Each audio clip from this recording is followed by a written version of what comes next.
what we're going to do is something similar, but probably a lot more mathematical than what Mr. Liebelt talked about. First, I want to handle some fairly straightforward ideas here. And to do so, I need to pick an example. I'm saying this because an orbit is a generalized term. A satellite can orbit the Earth can orbit the sun, a planet could orbit a black hole. I mean, there's a lot of simple ideas here, but generally what we have is something that is, an understanding I think students have is that there's something that's at the center and something else goes around the outside. And that's kind of what you feel an orbit is. That's probably insufficient to what's really out there and what's available for us to study. But it will do for now. But I want you to realize that orbits aren't like that. The assumption that something is in the middle and that it's somehow stuck there and things are revolving around the outside of it, that's not what happens. In reality, objects orbit around their mutual center of mass. I want you to imagine a line that connects these two objects together. There's a place along this line that's the actual balance point, the center of mass between these two things. I don't know where that balance point is. It really depends on the two objects and how far apart they are. The more similar the objects are in mass, the more that point becomes somewhere between them. Now, if one of the objects is very massive compared to the other, that shifts that point to perhaps someplace closer to the center of one of the objects. So if I compare the Earth and the Sun, well, the Earth is, let's use simple numbers. The Earth is 6 times 10 to the 24th kilograms, and the Sun is 2 times 10 to the 30 kilograms. But putting those two numbers out there, I'm not sure you have any idea if those numbers are close together or not. They're both really big numbers. What you're supposed to do with scientific notation is not look at the first number, but look at this number to make your comparison. One of these numbers is 6 orders of magnitude bigger. So to compare them, let's write both of them in the smallest form of that number, the Sun, e to the 24th. I'd have to add 6 orders of magnitude here to make that comparison. 1, 2, 3, 4, 5, 6, and then put my 2 here. So now we can actually compare these two numbers. So can we clearly see the Sun is much bigger than the Earth? So that would definitely shift where that center of mass is to be more close to the center of the Sun. Now, that probably satisfies a little bit of the sensibility of what an orbit should look like for you, making the Sun the center and the Earth's going around it. That math doesn't work for the Earth and Moon. If you compare the Earth and Moon,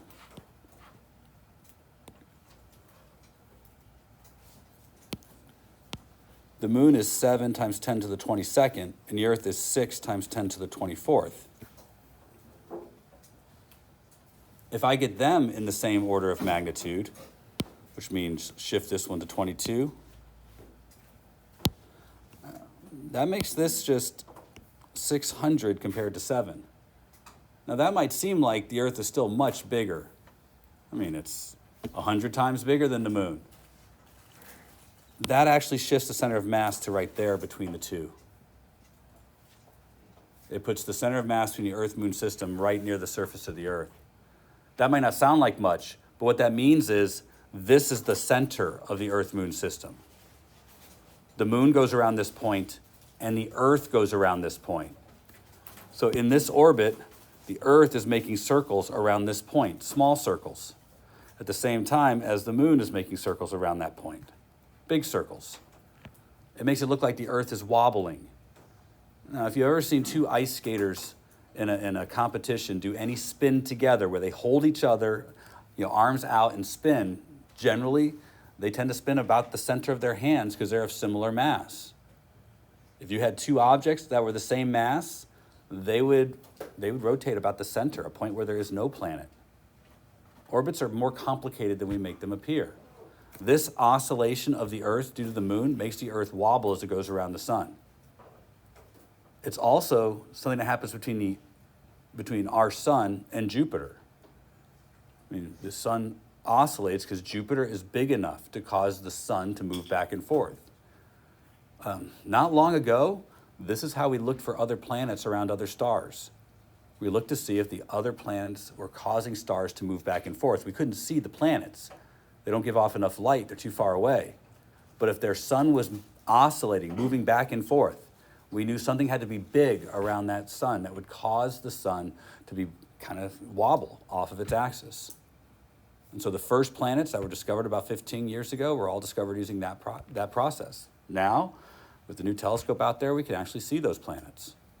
So they're going back to all of those stars, looking at those stars again, this time with way refined optics. So orbits can be complicated, is what I really want to say. What you have to listen for is some phrase in the problem that indicates that the object at the center is much heavier than the object that's orbiting. You want to listen for that statement. That statement tells you that the object at the center is the true center of the system. Again, you're listening for a statement that says something like, the object at the center is much bigger than the object that's orbiting. That will let you know that it's so big that the center of that system is going to actually be the center of the heavier object. Now, just a couple of brief things about orbits. Most orbits are elliptical. And by elliptical, we mean the actual mathematical ellipse, which has a focus. So true orbits are elliptical, and a star or a planet will be at one of the focus of that ellipse. One of the most common multiple choice questions is to show two objects in orbit and ask where the sun should be in that circumstance. And they'll have a picture like this, then they'll have another picture where the sun is like right at the center. And they'll say, in which case is this most likely the system? And you'll have to know it's going to be the case where whatever the central object is off to one side. It has to be a focus. And the planet's going to go around the outside like that. You'll be asked to draw elliptical orbits, but you won't have to do any calculating. So let's talk a little bit about elliptical orbits and what their properties are like. It's a balance. And that balance is struck between the force of gravity between the two objects and the velocity of the object in orbit. That's the balance. It's a complicated balance here, but that's the balance. I'll say it again, a balance between the force of gravity between the two objects. So there's a force of gravity here.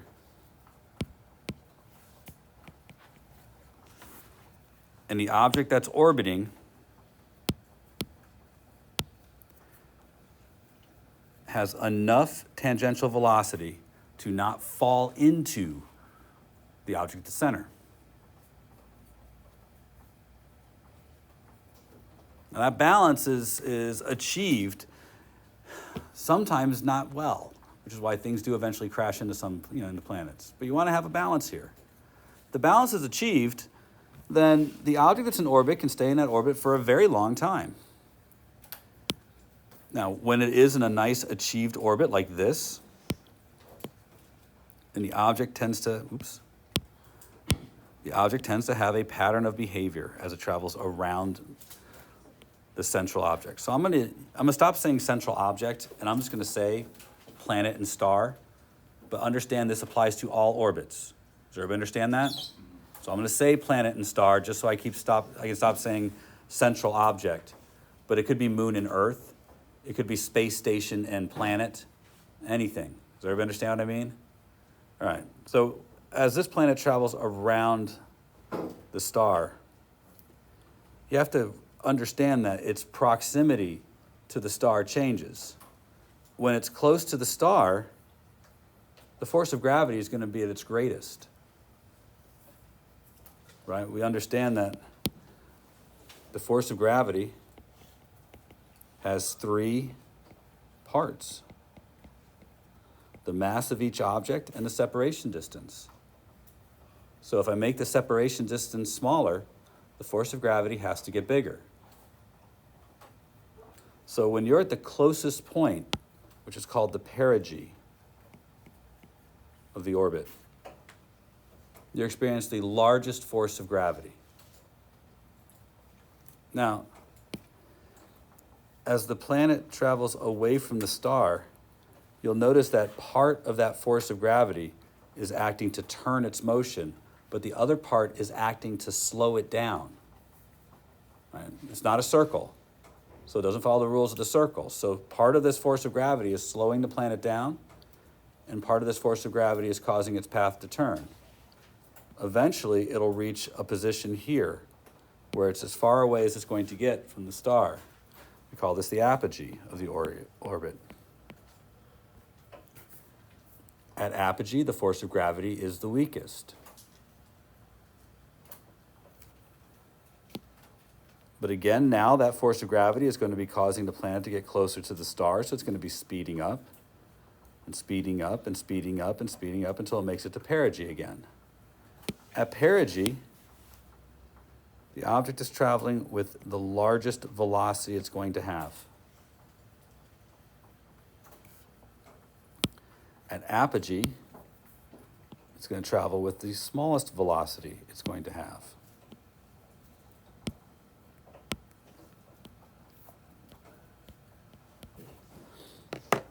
Now, we'll talk a little bit more about orbits later when we have energy, and we can put some information about energy here. But right now, when it comes to elliptical orbits, you need those qualitative ideas. That the central object, the star, is out of focus, that at closest approach, the perigee, it's traveling the fastest and is experiencing the largest force of gravity, and at apogee, it's traveling the slowest and experiencing the least amount of gravity. Those are the basic properties of an elliptical orbit. Now, in addition to those basic properties, we could talk a little bit about one of Kepler's laws. Kepler had 3 laws about orbits, and all of his work predates Newton. So he didn't have stuff like this, and he didn't have Newton's laws or forces. He was a mathematician, and he looked at patterns. And one of the patterns he deduced had to do with this ratio. When the radius was small, the velocity was big. When the radius was big, the velocity was small. And he worked out mathematically that planets sweep out equal areas in equal amounts of time. Again, planets sweep out equal areas in equal amounts of time. So you tend to see pictures that look like this, saying that if you timed the motion of a planet from in any 2 places on its motion around a star. So if we timed it from here to here, and then we went and timed it from here to here, and set the timer for the same amount of time. So these 2 places represent the same amount of time. Then the planet would sweep out equal areas in equal time. It's how the velocity and the radius are related. And this is true everywhere in its orbit. So if you say, I'm going to watch this planet for a month, I'm going to watch it for the month of December, and I'm going to watch it for the month of June, then the amount of area swept out in each of those months would be the same. And that tells you that when it's closer, it goes faster, when it's further away, it goes slower. But Kepler found a more precise way of measuring that. We're going to focus on circular orbits, because circular orbits allow us to do something we can't do with elliptical orbits. With a circular orbit, we can apply the centripetal rules because our object is traveling in a circular path. So we are going to base most of our mathematical calculations on circular orbits. Now, there are very few actual circular orbits. Most orbits of all the planets are almost all elliptical to some degree, but the Earth and Sun actually are very close to a circular orbit, very close. Not perfect, mind you, but very close. So we're going to talk about the Earth-Sun system. And we're going to assume that the sun is much heavier than the Earth. Not a terrible assumption to make. And we're going to say that the Earth is traveling in a perfectly circular orbit. Now, what that means, and you should always start a problem like this, considering that if it's a perfectly circular orbit, then this ratio has to be preserved. There has to be an unbalanced force, and that unbalanced force is causing circular motion, so a centripetal acceleration. That means the velocity of the Earth must be a constant. Now, simple analysis here. We know what the unbalanced force has to be between the Earth and the sun. That's got to be the force of gravity. That the force of gravity is what's causing the Earth's path to turn.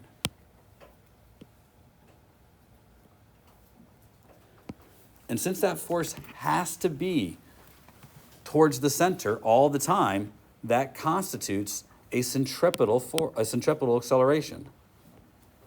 So we can replace our acceleration with one of the centripetal accelerations. We know that there are more. We can do this one too. But we're gonna work on linear velocity today. Now, yesterday I introduced the idea of Newton's law for universal gravitation. Today I want to use it for this relationship. That's the law of universal gravitation. That's got to be the force of gravity between the Earth and the sun. And that has to equal m velocity of the Earth squared divided by r. Now, I asked this in first period and was terribly disappointed. So let's see if I can be less disappointed. Which m do you think this is?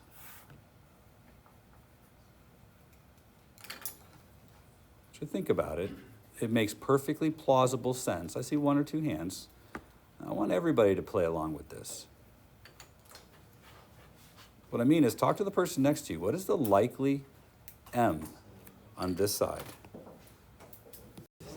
It's got to be the mass of the Earth. Remember, and here's where you guys lose sight of the little things. This side is inertia. This has to be the thing that has its inertia playing a role, right? What's being curved? What's having to be pulled and tugged? It's the Earth. So it's the object with the velocity. It's the object whose path has to be changed. So that has to be the mass of the Earth. Oh, you have everything you need now, including access to the internet, to figure out how fast the Earth is traveling. I shouldn't have to tell you those things. I think you can figure it out. Now, I did that in last class period, and if I'm looking here, the first thing I notice is that mass of the Earth is on both sides. I also notice that, and cancel out one of the r's, make the math a little easier on you. You're just multiplying or dividing three numbers. Mass of the sun, g, and r. And that'll be the tangential velocity squared. Now, look, you have to do this. This is what it's going to be on your next test. I get a lot of weird numbers here. But it's still a big number. 29,000 is really fast. You have no idea how fast that is, which is what's tough. So let's help put it in perspective. If you work this out correctly, using the numbers I've given you, you get this, which is a little too fast for how fast the Earth is actually traveling. We've taken a liberty here. First, the Earth isn't actually traveling in a circle. Second, one of the numbers is, I've taken some liberty with it to make sure we all get the same number and we don't just look it up on the internet. However, you have no idea if that's even right or wrong. You have no frame of reference. Is this a fast velocity? Let's have some perspective. A bullet from a pistol, about 400 meters per second. From a rifle, maybe 1,200 meters per second. That start giving us some ideas for how fast things are moving. If we want to look at faster things, The fastest projectile launched from a weapon is from the Abrams tank. It travels at about Mach 5. That's going to be around 1,800 meters per second. We have rockets that go much faster than this, but not as fast as you might think. So when we talk fast, this is fast. Now, we'll talk about the Earth-Moon system eventually and how fast the moon must be moving, but you understand it's going to be like on this kind of scale. So when we were landing on the moon, we were landing on something traveling as fast as bullets. Luckily, it's really big, so it might be hard to miss, but it's harder to hit than you think. Now, you guys being super smart, you could have checked this number. This is why I get concerned that you don't always think outside the box very much, because the planet's just traveling in a circle with a constant speed, which means, follow me along with this, its velocity would have to be equal to the path it's traveling on, a circumference, divided by how long it takes to travel that path. Right? Distance over time has to equal velocity. This t is known as the period of orbit. I use a capital T anytime we use the word period. Period refers to anything that is repetitious. It happens over and over the same way. We use the word period to describe it. So the period of an orbit is how long it takes for the planet to go around the sun, or the moon to go around the earth. So what I'd like you to do is figure out the period of the orbit. You know the answer, it's a year. Prove it. Take the number you have here, which you could have already done, and find out how long it takes for the planet to go around the sun. Put the answer in something meaningful, because your answer will be in seconds. I'll wait.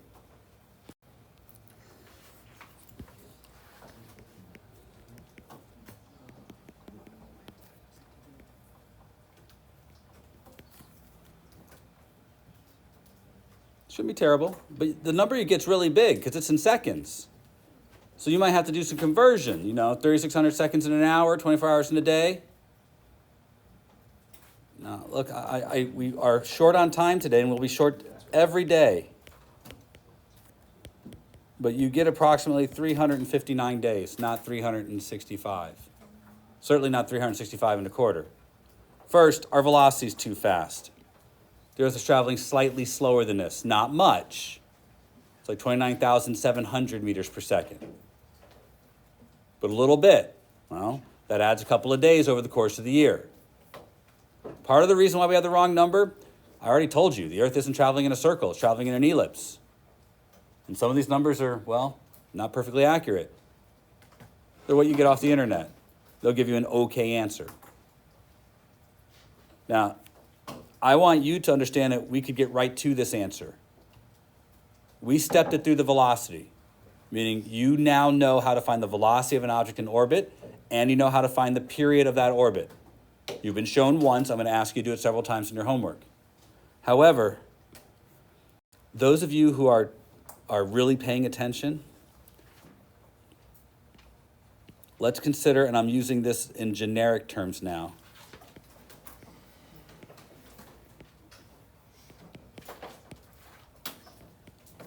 massive sun, massive planet. It could be massive planet, massive moon. Do you understand? I have to pick something. So that's what I'm picking here. But we also know that the velocity is related to these orbital parameters. Right?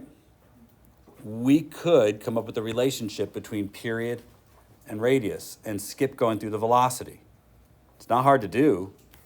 First, cancel out whatever's doing the orbiting. Next, cancel out your 1r. This simplifies. But then we can substitute.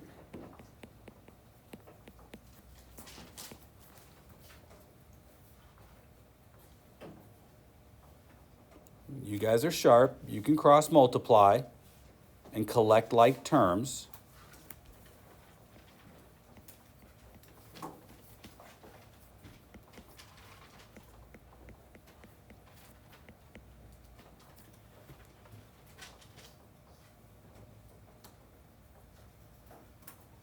Now, you need to be able to do this. My expectation is that you can do this on your own. It wasn't particularly hard.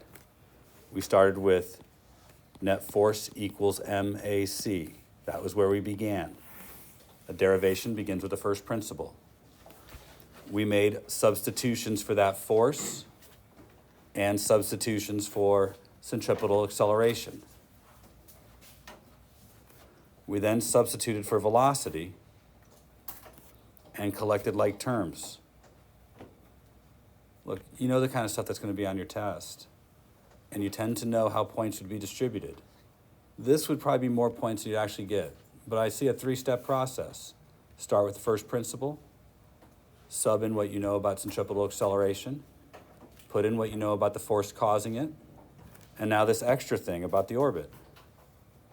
But also, for those of you who are in astronomy, it's one of Kepler's laws too. One of Kepler's laws said that there is a ratio between the period and the radius, that the ratio as the period squared was proportional to the radius cubed. He figured that all out mathematically by just looking at orbits over and over and over again. Newton proved it in a couple of quick lines. It's kind of phenomenal that it worked out this way. But all of Newton's work validates all of Kepler's 100%, and it's pretty amazing. And here in high school, we can teach this to you because it's easy. But astronomers have been looking at this for hundreds of years, trying to figure out how they're related. I know it seems silly, but it's also other stuff, like how often does the International Space Station fly over?